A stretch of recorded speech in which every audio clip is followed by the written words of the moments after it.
Good morning, all of you. You are welcome to BVR Sir's classroom. Today's revision program is Spectrophotometry, Varnapata Kanti Mapaka Shastramu. You know very well that this is meant for second year BSc students who are preparing for semester 4 examinations. I am B. Venkatrao from Department of Chemistry, Government Degree College, Ramachandrapuram. Today I will discuss about this topic. If you are interested, you can once again see the syllabus. This is the syllabus for today's topic. And we already discussed about the important questions that which we can expect from this chapter. The most important chapter is Beer-Lambert law, you know very well. That topic you should not miss. Similarly, spectrophotometer, types of spectrophotometers you have to follow. Then applications of Beer-Lambert law. There are two experimental applications. You have to follow the both. In English medium, the questions. If you are interested, in addition to Beer-Lambert law, spectrophotometer, and applications of Beer-Lambert law, you can also concentrate on absorbance, transmittance, and molar absorbance. So these are the core topics which needs your attention. So if you follow this question according to me, you can cover the entire syllabus. Let us start like this. Spectrophotometer or spectrophotometry. The process is called as spectrophotometry. ఇక్కడ ఉన్నటువంటి important principle ఏంటి అంటే పదార్థం మీదకి కాంతిని కానీ పడేటట్టు చేసినట్టయితే ఆ పదార్థం కొంత కాంతిని శోషించుకుంటుంది, కొన్ని వికిరణాలను అది శోషించుకుంటుంది. అది శోషించుకోవడం అయిపోయిన తర్వాత మిగిలిన వాటిని బయటికి విడుదల చేయడం జరుగుతుంది. దాన్ని మనం ట్రాన్స్మిటెన్స్ అని చెప్పి అంటాం. ఎంత కాంతిని అది శోషించుకుంది అనేది ఒక యాంగిల్. రెండో యాంగిల్ ఏంటంటే ఏ వేవ్ లెంత్ దగ్గర కాంతిని శోషించుకుంది. ఈ రెండు విషయాల్ని మనం స్పెక్ట్రోఫోటోమెట్రీలో మెజర్ చేస్తాం. దాని నుంచి మనకు కొంచెం ఇన్ఫర్మేషన్ వస్తుంది. ఆ ఇన్ఫర్మేషన్ ఆధారంగా ఏమేమి తెలుసుకోవచ్చో చూడండి. ఇక్కడ ఒక ద్రావణం యొక్క శోషణ పరిమాణాన్ని లెక్కించటం ద్వారా ఆ ద్రావణంలో గల పదార్థ గాఢతను కనుగొనవచ్చు. అంటే ఎంత కాంతిని శోషించుకుంది అనే ఆధారంగా మనం ఆ పదార్థంలో ఉన్నటువంటి ఆ ద్రావణంలో ఉన్నటువంటి పదార్థం యొక్క గాఢతను కనుగొనడం జరుగుతుంది. అలాగే ఒక సమ్మేళనం గరిష్టంగా శోషించుకున్న వికిరణం యొక్క తరంగ దైర్ఘ్యమును బట్టి ఆ సమ్మేళనం యొక్క నిర్మాణమును తెలుసుకొనవచ్చు. ఈ రెండు విషయాలు తెలుసుకోవడానికి స్పెక్ట్రోఫోటోమెట్రీ మనకి అవకాశం ఇస్తుంది. సో ఇక్కడ జరిగేది ఏంటి, ప్రిన్సిపల్ ఇంతే, అంతకంటే ఏం లేదు. మనకి ఇన్స్ట్రుమెంట్ ఉంటుంది. ఆ ఇన్స్ట్రుమెంట్లోనేమో మనం సబ్స్టెన్స్ ఉంచుతున్నాం. సబ్స్టెన్స్ మీదకేమో లైట్ పాస్ చేస్తున్నాం. లైట్ పాస్ చేస్తే ఆ సొల్యూషన్లో ఉన్నటువంటి సబ్స్టెన్స్ ఏదైతే ఉందో అది లైట్ని అబ్జార్బ్ చేసుకుంటుంది. మనం అబ్జార్బ్ చేసుకున్న తర్వాత బయటికి మిగిలిన లైట్ ఏదైతే ఉందో ఆ వచ్చేదాన్నైనా మెజర్ చేస్తాం, లేదా ఎంత అబ్జార్బ్ చేసుకుంది అనే దాన్నైనా మెజర్ చేస్తాం. ఈ విధంగా చేస్తే మనకు వచ్చే ఇన్ఫర్మేషన్ ఏంటి, నెంబర్ 1 కాన్సన్ట్రేషన్ తెలుసుకోవచ్చు. అలాగే స్ట్రక్చర్ ఆఫ్ దట్ సబ్స్టెన్స్ని కూడా మనం ఫైండ్ అవుట్ చేయడానికి అవకాశం ఉంటుంది. ఇదే నేను ఏదైతే మీకు చెప్పానో ఇప్పుడు యాజ్ ఇట్ ఈస్గా మీరు పేపర్ మీద రిప్రొడ్యూస్ చేయండి. అయితే ఏ స్పెక్ట్రోస్కోపీ తీసుకున్నా స్పెసిఫికల్లీ మనం ఇక్కడ స్పెక్ట్రోఫోటోమీటర్ గురించి మాట్లాడుకుంటున్నాం. బేసిక్ డయాగ్రామ్ అయితే ఈ రకంగానే ఉంటుంది. ఒకవేళ ఇదే క్వశ్చన్ కానీ అడిగితే చాలా హ్యాపీగా మీరు రాయగలుగుతారు. ఇక్కడ స్పెక్ట్రోఫోటోమీటర్ ఇంగ్లీష్ అయినా తెలుగు అయినా మీకు ఒకే రకమైనటువంటి ఎక్స్ప్లెనేషన్ వస్తుంది. బేసిక్గా స్పెక్ట్రోఫోటోమీటర్ తీసుకుంటే అందులో మెయిన్గా 5 పార్ట్స్ ఉంటాయి. సింప్లెస్ట్ ఈ 5 పార్ట్స్లో ఫస్ట్ పార్ట్ ఏంటో చూడండి. స్థిరమైన శక్తి గల వికిరణ ప్రకాశ మూలం, సోర్స్. ఇంగ్లీష్లోనే ఇదే డయాగ్రామ్ యూజ్ చేస్తారు, మీరు సోర్స్ రాసుకోండి. తర్వాత ఏమో ఒక స్లిట్ పెట్టుకున్నాం. ఇక్కడ స్లిట్ ఎందుకంటే జస్ట్ అంతా ఇందులోకి రాకుండా ఇది మోనోక్రోమేటర్ అంటాం. ప్రిజం కానీ గ్రేటింగ్ కానీ ఏదో ఒక రేంజ్లో ఉన్నటువంటి లైట్ని మనం పాస్ చేసేలాగా ఒక స్లిట్ పెట్టుకున్నాం. తర్వాత అది లైట్ దేని మీద పడుతుంది? మోనోక్రోమాటర్ అంటాం. అంటే ఇక్కడ స్పెక్ట్రోఫోటోమెట్రీలో ఇంపార్టెంట్ పాయింట్ ఏంటంటే అన్ని వేవ్ లెంత్ సబ్స్టెన్స్ మీద పడకుండా ఒక వేవ్ లెంత్ని సెలెక్ట్ చేసుకుంటాం అనమాట ముందే. ఆ సెలెక్ట్ చేసుకున్నటువంటి వేవ్ లెంత్ని మాత్రమే సబ్స్టెన్స్ మీద పడేటట్టు చేస్తాం. అదొక అడ్వాంటేజ్ దానికి. సో ఇక్కడ ఆ పని ఎవరు చేస్తున్నారు? సెలెక్షన్ ఆఫ్ వేవ్ లెంత్ అనేది మోనోక్రోమాటర్. వర్ణపటాన్ని గ్రహించడానికి అవసరమైన తరంగ దైర్ఘ్యాన్ని ఎంపిక చేసే తరంగ దైర్ఘ్య సెలెక్టర్నే మనం మోనోక్రోమాటర్ అంటాం. ఆ మోనోక్రోమాటర్ దగ్గర నుంచి వచ్చినటువంటి లైట్ని నెక్స్ట్ దేంట్లో పంపిస్తారు? ఈ సబ్స్టెన్స్ నమూనాలోకి పంపించడం జరుగుతుంది. ఇది సెల్, ఇది దీన్ని కువెట్ అని కూడా అంటాం.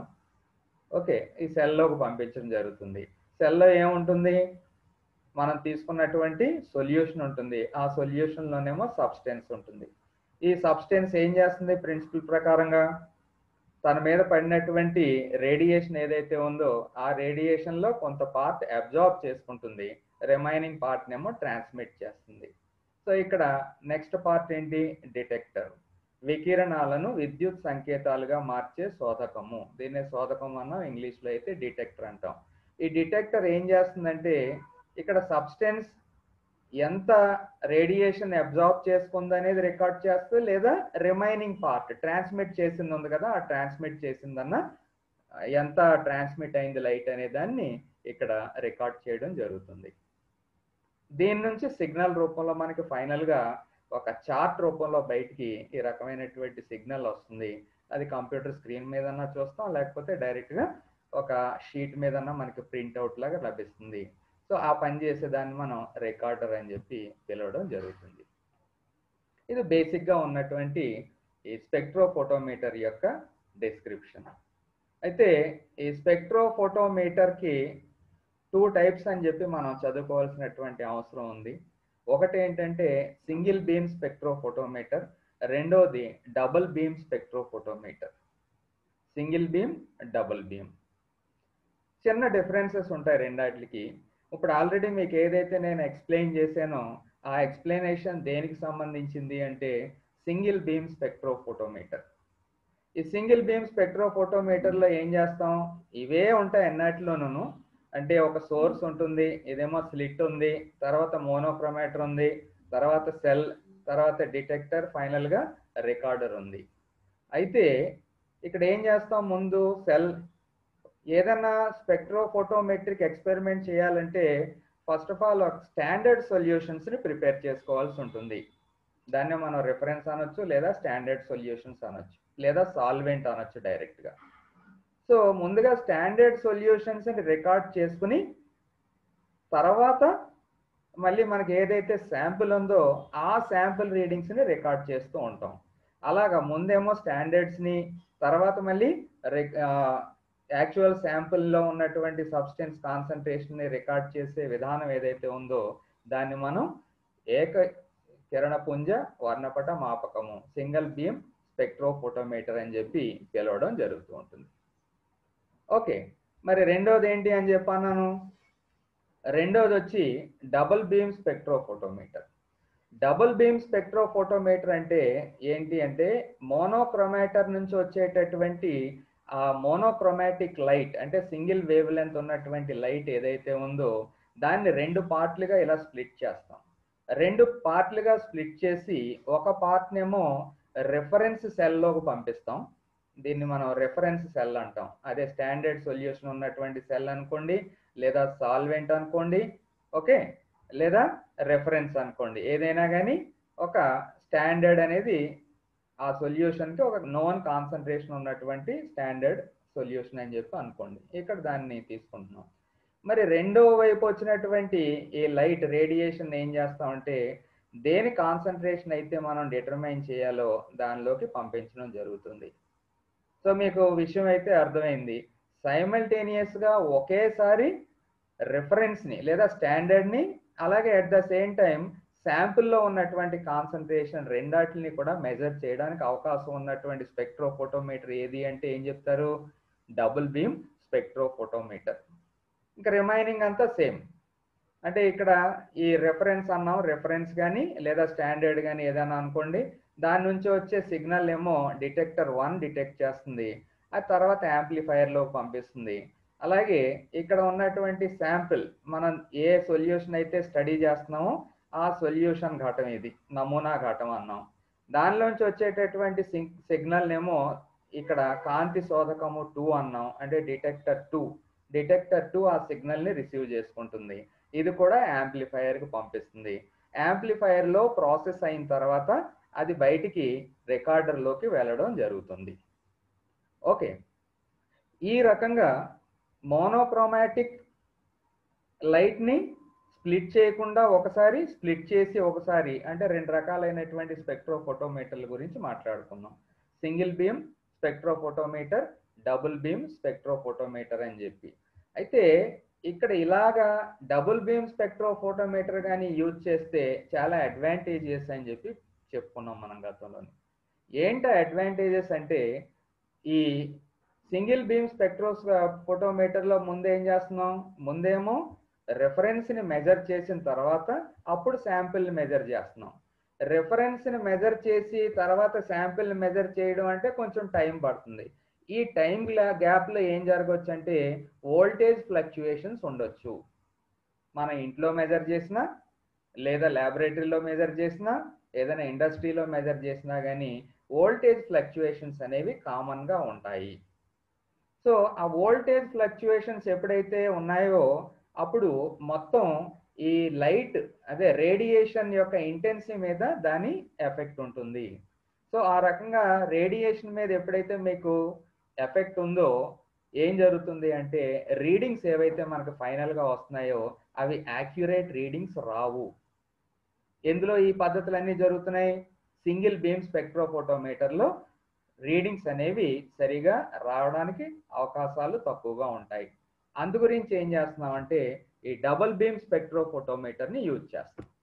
డబుల్ బీమ్ స్పెక్ట్రోఫోటోమీటర్ పరిస్థితి ఏంటి మరి, ఇక్కడ దేన్నైతే తీసుకున్నామో స్టాండర్డ్గా అది ఆ సొల్యూషను ప్లస్ మనం ఉపయోగించేటటువంటి శాంపిల్ సొల్యూషను రెండు సైమల్టేనియస్గా ఒకేసారి మెజర్ చేస్తున్నాం కాబట్టి ఏం జరుగుతుంది, ఇక్కడ ఏ రకమైనటువంటి ఫ్లక్చుయేషన్స్ అవి లేకుండా, అలాగే ఫ్లక్చుయేషన్స్తో పాటు అసోసియేట్ అయినటువంటి రేడియేషన్లో డిఫరెన్స్ కూడా లేకుండా రెండు కూడా మనకి చక్కటి రిజల్ట్స్ ఇవ్వడానికి అవకాశం ఉంటుంది.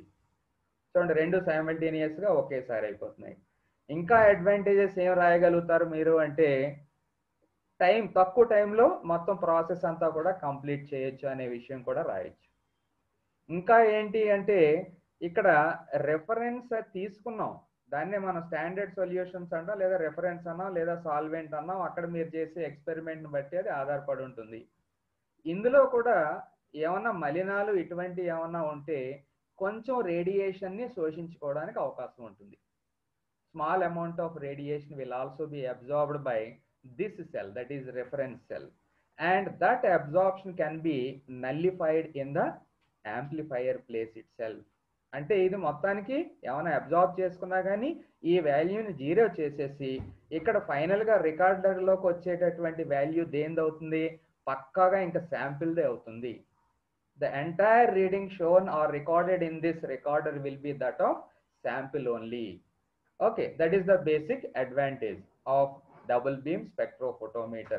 One is it will get rid of voltage fluctuations and associated changes in radiations, and second aspect is the reference absorptions or transmittance can be nullified, they can be brought to 0 and accurate values can be obtained.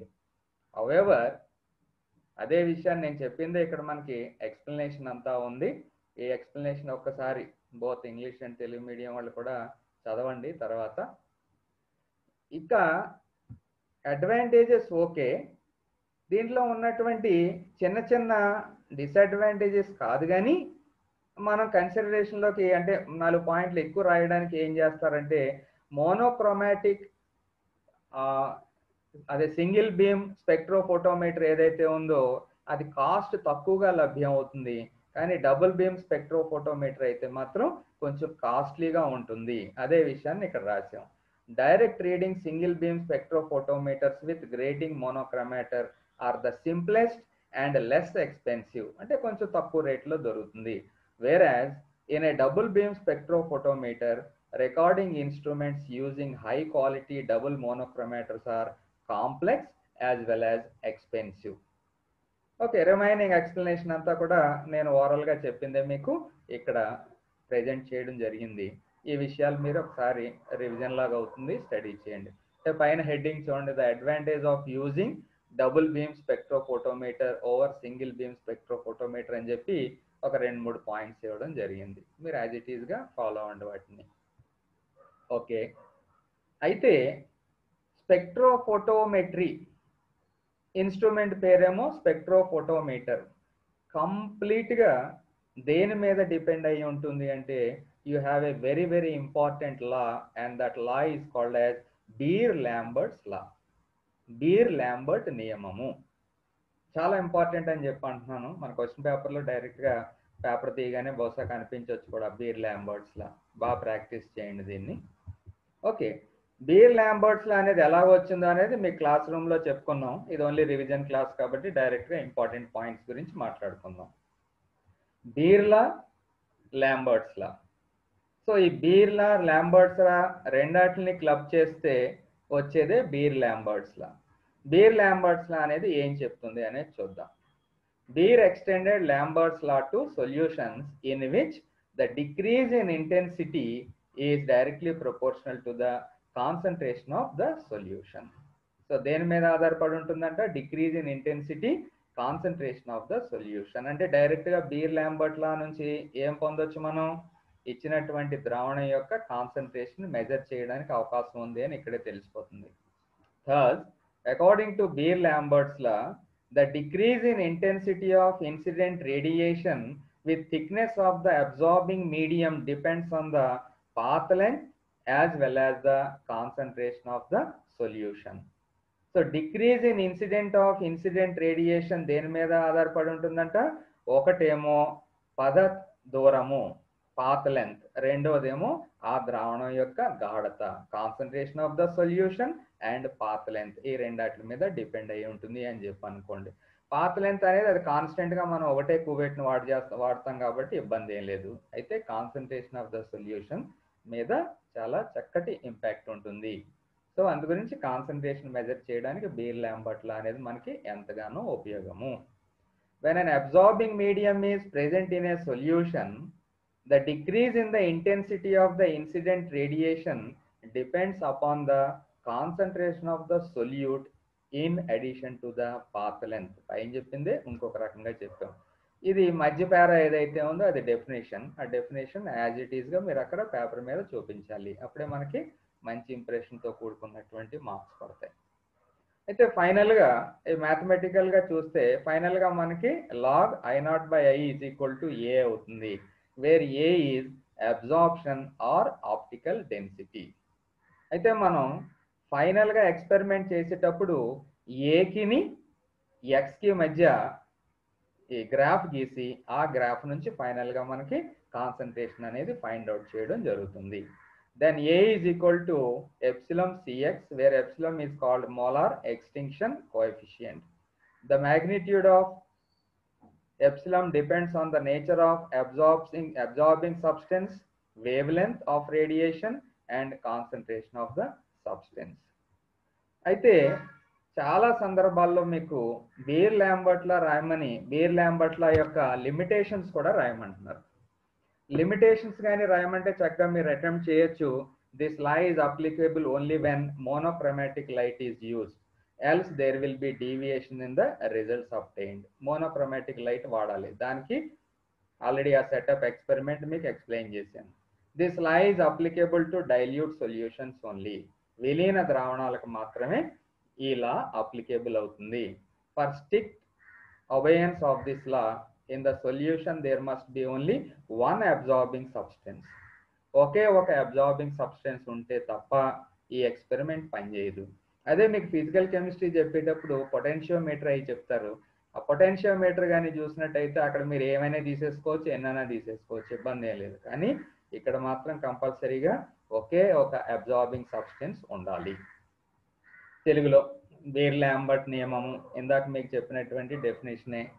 A is equal to log I0 by IT లేదా I ఏదైనా కావచ్చు is equal to epsilon BC. I ఏంటి అనేది ఒకసారి మీరు revise చేయండి. అలాగే ఇక్కడ లిమిటేషన్స్ గురించి ఏవైతే చెప్పానో సేమ్ లిమిటేషన్స్ ఇక్కడ కూడా నోట్ చేసుకున్నాం. ఈ పర్టికులర్ ఎక్స్పెరిమెంట్లో దేనికి మధ్యన గ్రాఫ్ గీస్తారని చెప్పి అనుకున్నాం. ఎక్స్ యాక్సిస్ మీదేమో కాన్సన్ట్రేషన్ గాఢత, వై యాక్సిస్ మీదేమో అబ్జార్బెన్స్ ఏ లేదా శోషణ పరిమాణము అని చెప్పి అన్నాం అనమాట. సో ఈ గ్రాఫ్ కూడా గీయండి. బీర్ లాంబర్ట్లో అడిగినప్పుడు గ్రాఫ్ గీయండి, డెఫినేషన్ రాయండి, లిమిటేషన్స్ కూడా రాయండి. ఇప్పుడు చక్కగా క్వశ్చన్ వస్తుంది. సో ఈ గ్రాఫ్ కానీ చూసినట్టయితే ఈ వాల్యూస్ అన్నీ కూడా ఒక స్ట్రైట్ లైన్ రూపంలో వచ్చాయి. ఇక్కడ ఆరిజిన్ నుంచి బిగిన్ అయ్యాయి అన్నీ కూడా ఒక స్ట్రైట్ లైన్లా వచ్చాయి. ఎన్ని శాంపిల్స్ తీసుకుంటే ముందుగా అయితే స్టాండర్డ్స్ తీసుకుంటాం. ఆ స్టాండర్డ్స్ ఎన్ని ఇక్కడ 4 తీసుకున్నట్టు చూపిస్తున్నాం. ఆ 4 వాల్యూస్ ఇలా నోట్ చేసాం.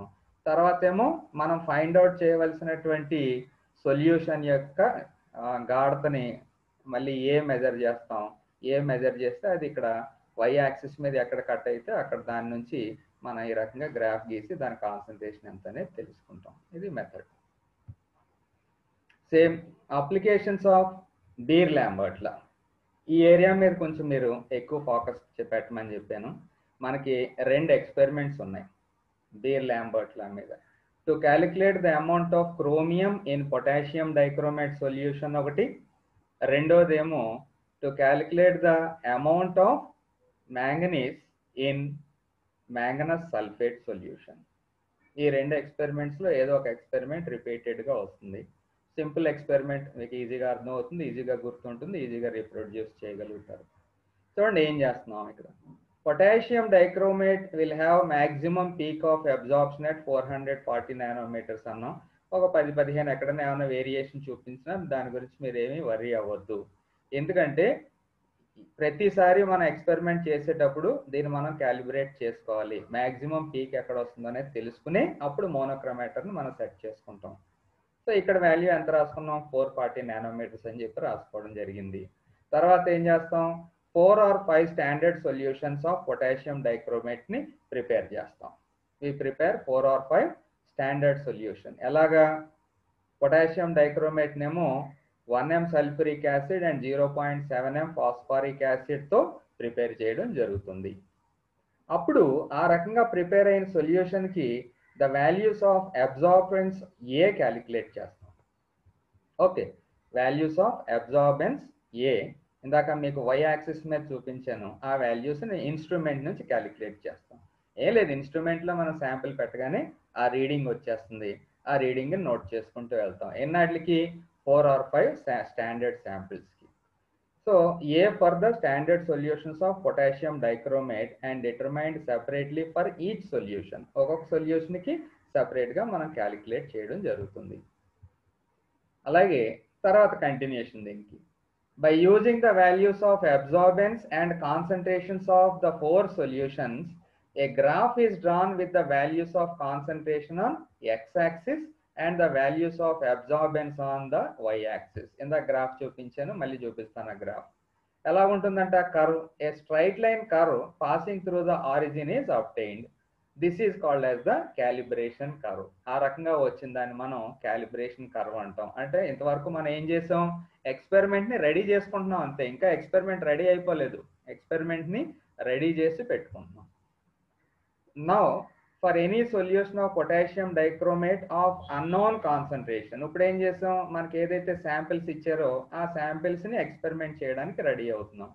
The absorbance A at 440 nanometers for the solution is measured using the same cell. అదే సెల్, ఏ విధమైనటువంటి ఎక్స్పెరిమెంటల్ మార్క్ లేకుండా మెజర్ చేస్తాం. అండ్ స్పెక్ట్రోఫోటోమీటర్ కూడా, as was used earlier to get the calibration curve. Using the value of A, the corresponding value of concentration is noted from the calibration curve. By knowing the concentration of the solution, the amount of dichromate present in a given volume of solution is calculated. అది ఎలాగా అనేది ఒకసారి చూడండి, తెలుగులో note చేసుకోండి. Potassium dichromate ద్రావణంలోని chromium భారాన్ని లెక్కించుట. అది ఎలాగా ఏంటనేది చూసినట్టయితే కొంచెం అదే వేరియేషన్ ఉంటాయి వాల్యూస్ అన్నాను కదా, దాని గురించి మీరు ఏమీ పట్టించుకోవద్దు. లేకపోతే యూనిఫామ్గా ఎక్కడ కూడా మీకు 440 అని రాసుకోండి, తెలుగులో కూడా గొడవ ఉండదు. ఇన్స్ట్రుమెంట్ కొంచెం క్యాలిబ్రేట్ చేయవలసి ఉంటుంది. సో ఇన్స్ట్రుమెంట్ మనకి ఏ వాల్యూ ఇస్తుంది? ఏ శోషణ పరిమాణము y యాక్సిస్ మీద మనకి ఈ ఇన్ఫర్మేషన్ ఇస్తుంది. మరి x యాక్సిస్ మీద ఏం తీసుకుంటాం? స్టాండర్డ్ సొల్యూషన్ అంటే ఏంటి? స్టాండర్డ్ సొల్యూషన్ అంటే మనకి ఏదైనా ద్రావణం యొక్క గాఢత కానీ తెలుసుంటే దాన్ని స్టాండర్డ్ సొల్యూషన్ అంటాం. మరి దాని గాఢత తెలుసు కాబట్టి ఏం చేస్తాం మనం? ఆ గాఢతని మనం ఇక్కడ x యాక్సిస్ మీద నోట్ చేసుకుంటాం. ఇలాగ ఎన్ని శాంపిల్స్ తీసుకుంటున్నాం? 4 కానీ 5 కానీ తీసుకుంటాం. ఆ ఏ వాల్యూ ఏదైతే ఉందో అవి ఏ వాల్యూ ఇక్కడ నోట్ చేస్తాం. అలాగే కరస్పాండింగ్గా గాఢతను కూడా నోట్ చేస్తాం. ఓకే, ఈ కర్వ్ ఎలా ఉంటుందని చెప్పుకున్నాం? ఇది ఒక స్ట్రైట్ లైన్గా ఉంటుంది. దాన్నే మనం ఆ కర్వ్ని ఏమని పిలుస్తాం? క్యాలిబ్రేషన్ కర్వ్ అంటాం అని చెప్పి అన్నాను. It is all calibration curve, తెలుగులో అయితే క్రమాంకన రేఖ అని చెప్పి పిలవడం జరుగుతుంది. ఓకే, ఇది ఎక్స్పెరిమెంటల్ సెటప్. ఇప్పుడు ఏం చేయాలి? దీని నుంచి మనకి దేని గాఢత అయితే తెలీదు, అంటే శాంపిల్ బయట ఎవరో తెచ్చేస్తారు దీని యొక్క గాఢత ఎంత కట్టమని చెప్పి, దాన్ని తీసుకుని ఇందాకటి ప్రొసీజర్ అంతా ఫాలో అయ్యి ఏం చేస్తామంటే ఇన్స్ట్రుమెంట్లో కానీ ఆ సొల్యూషన్స్ ఉంచినట్టయితే ఏ వాల్యూ వస్తుంది. ఆ ఏ వాల్యూని ఉపయోగించి ఈ క్రమాంకన రేఖ క్యాలిబ్రేషన్ కర్వ్ను ఉపయోగించి, ఫర్ ఎగ్జాంపుల్ ఇక్కడ ఎలా మార్క్ చేసాను చూడండి, ఏ వాల్యూ ఇక్కడ వచ్చింది అనుకుందాం, దాని కరస్పాండింగ్ వాల్యూ ఎంత వస్తుందో చూసుకుంటాం అనమాట. అది దాని యొక్క గాఢత అవుతుంది. సో ఈ విషయాలన్నీ నేను ఓరల్గా ఏదైతే చెప్పానో మీరు పేపర్ మీద పెట్టవలసి ఉంటుంది. ఓకే, సో అలాగే ఇంకొక ఎక్స్పెరిమెంట్ ఉంది. ఇంకొక ఎక్స్పెరిమెంట్ ఏంటి అంటే to estimate the amount of manganese present in manganous sulphate. So estimation of manganese present in manganous sulphate. ఇక్కడ ఏం తీసుకుంటున్నాం? మ్యాంగనస్ సల్ఫేట్ని తీసుకుంటున్నాం.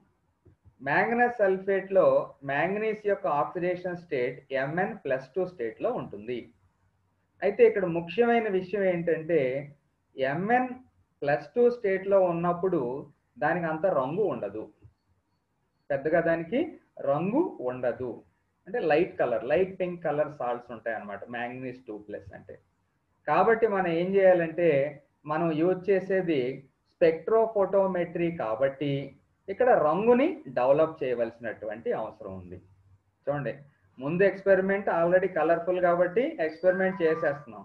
కానీ ఈ ఎక్స్పెరిమెంట్ దగ్గరికి వస్తులోకి అంటే estimate the amount of manganese present in manganese sulphate అన్నారు అంటే అంతగా రంగు ఉండదు కాబట్టి రంగుని డెవలప్ చేయాలి. రంగుని డెవలప్ చేయడం అంటే ఏంటి అంటే Mn2+ అయాన్ ఏదైతే ఉందో Mn7+ అయాన్గా మార్పు చెందించాలి. Mn7+ is very intense coloured species, చాలా డార్క్ కలర్ ఉంటుంది.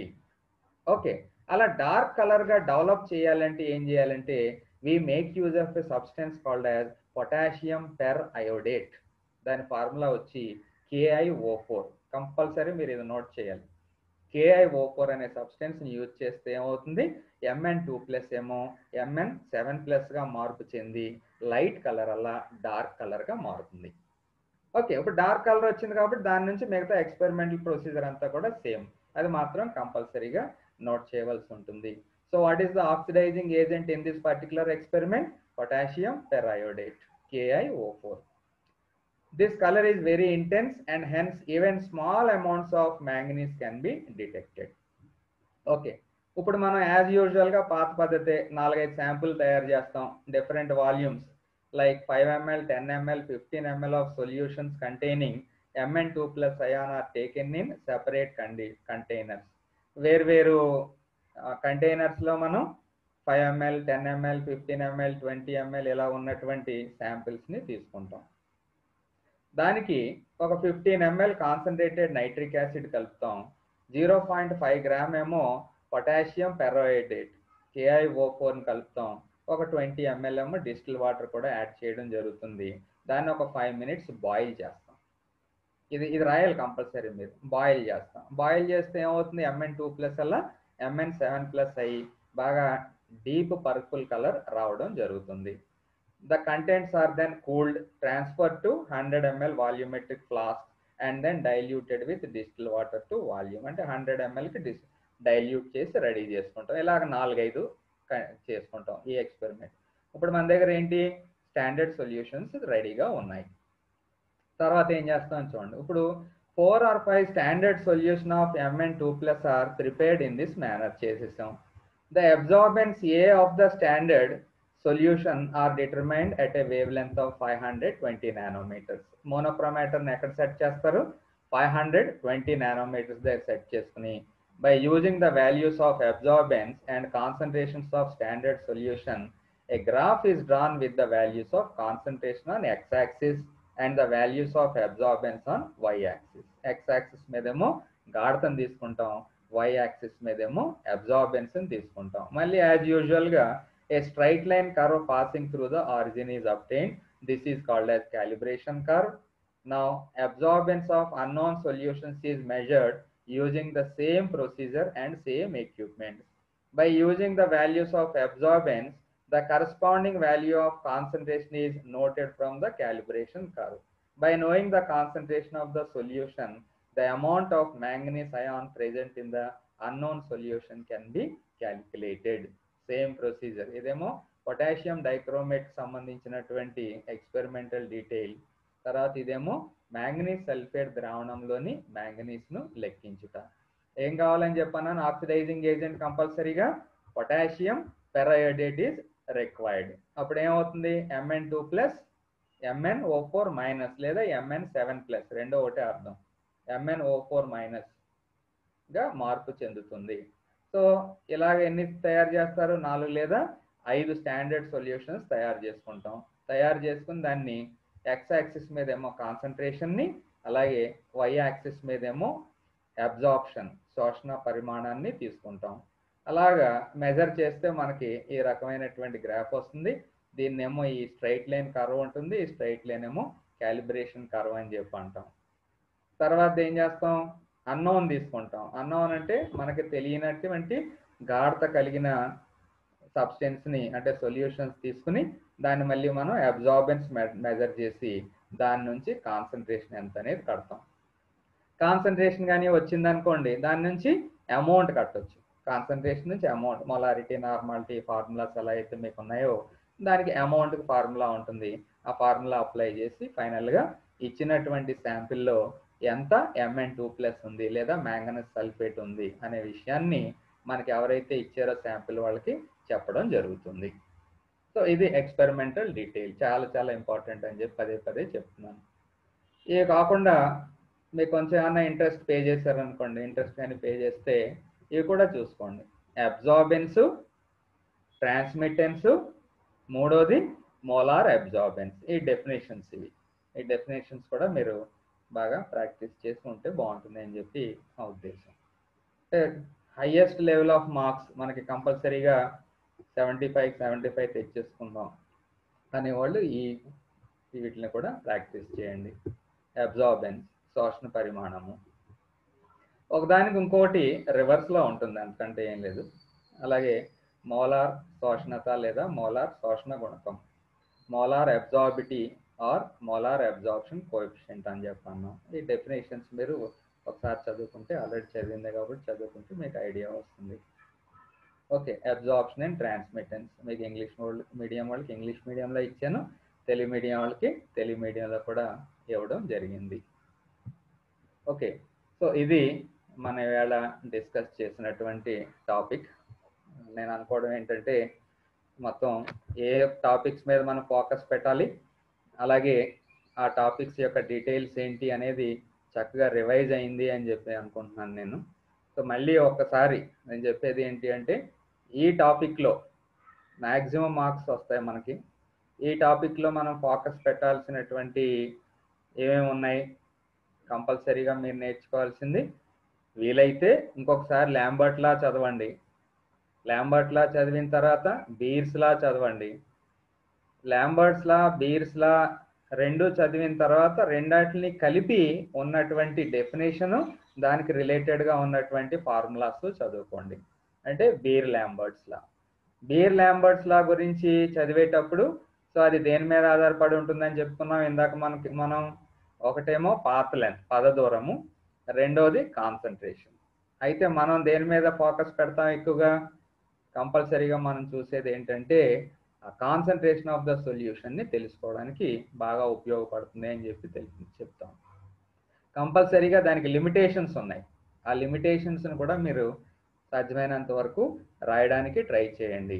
ఆ లిమిటేషన్స్ కానీ అయిపోయి బాగా రాయగలిగారు అనుకోండి బీర్ లాంబర్ట్స్లా, తర్వాత రెండో పార్ట్ ఏంటి డీటెయిల్గా మనం చెప్పుకున్నది అప్లికేషన్స్ గురించి మాట్లాడుకున్నాం. సో అప్లికేషన్స్ గురించి రాసేటప్పుడు రెండాటికి అంటే ఒక దానికి దేనికైనా డయాగ్రామ్ ఉండి రెండో దానికి లేదనుకోండి, అలా కాదు. అక్కడ అడిగే క్వశ్చన్ మీకు ఏం అడుగుతారు? Determination of chromium in potassium dichromate అన్న ఆ డయాగ్రామ్ వేయండి, ఎక్స్పెరిమెంటల్ డీటెయిల్స్ రాయండి. అలాగే ఒకవేళ estimation of manganese in manganous sulphate అన్నారు అనుకోండి, ఆ ఎక్స్పెరిమెంటల్ ప్రొసీజర్ రాయండి, అలాగే దానికి సంబంధించినటువంటి డయాగ్రామ్ వేయండి, ఆ డయాగ్రామ్ని ఎక్స్ప్లెయిన్ చేయండి. అయితే ఇక్కడ ఆక్సిడేషన్ ప్రాసెస్ కూడా ఉంది మ్యాంగనస్ ఎస్టిమేషన్లో. ఆ మ్యాంగనీస్ ఎస్టిమేషన్లో ఉన్నటువంటి ఆక్సిడేషన్ ప్రాసెస్లో ఏం వాడుతున్నారు, ఆ వేవ్ లెంత్స్ అవి కూడా కంపల్సరీగా మర్చిపోకుండా మెన్షన్ చేయడం మీరు చేయవలసినటువంటి పని. ఓకే, ఇది కాకుండా ఇందులో మెయిన్గా ఇంకోటి ఏముందని చెప్పన్నాను, definition of spectrophotometry. So spectrophotometry ద్వారా ఏం చేస్తాం? కాన్సన్ట్రేషన్ ఆఫ్ ద సబ్స్టెన్స్ తెలుసుకుంటాం, లేదా స్ట్రక్చరల్ డిటర్మినేషన్కి ఉపయోగపడుతుంది అని చెప్పన్నాం. ఆ విషయాన్ని నేర్చుకున్న తర్వాత ఆ డెఫినేషన్స్ అవి రాసిన తర్వాత ఉన్నటువంటి ఇంకొక క్వశ్చన్ ఏంటి అంటే అక్కడ ఈ స్పెక్ట్రోఫోటోమీటర్ల టైప్స్, ఆ టైప్స్ అడిగారు అనుకోండి, టైప్స్ అడిగితే మీరు ఏం రాస్తారు? ఒకటేమో సింగిల్ బీమ్ స్పెక్ట్రోఫోటోమీటర్ అని చెప్పి అంటారు, రెండోదేమో డబుల్ బీమ్ స్పెక్ట్రోఫోటోమీటర్ అని చెప్పి అంటారు. రెండాటికి కూడా వేరువేరుగా డయాగ్రామ్స్ వేయండి. మీరు నచ్చిన డయాగ్రామ్ వేయండి, సింపుల్గా ఉండేది వేయండి, ఎక్కువ కాంప్లికేటెడ్గా కాకుండా, టైం ఎక్కువ వేస్ట్ చేయకుండా. సో సింగిల్ బీమ్ స్పెక్ట్రోఫోటోమీటర్ వల్ల ఉండే డిసడ్వాంటేజెస్ ఏంటి, అడ్వాంటేజెస్ ఏంటి? డిసడ్వాంటేజ్ ఏంటంటే పవర్ ఫ్లక్చుయేషన్స్ని అది తట్టుకోలేదు. అయితే అడ్వాంటేజ్ ఏంటంటే లో కాస్ట్. డబుల్ బీమ్ స్పెక్ట్రోఫోటోమీటర్ వల్ల వచ్చే అడ్వాంటేజెస్ ఏంటంటే ఒకేసారి రెఫరెన్స్ని మెజర్ చేసేయచ్చు, శాంపుల్ని మెజర్ చేసేయచ్చు. అందు గురించి ఏంటంటే చాలా వరకు ఈ వోల్టేజ్ ఫ్లక్చుయేషన్స్తో అసోసియేట్ అయినటువంటి డిసడ్వాంటేజెస్ ఏమున్నాయి అవన్నీ కూడా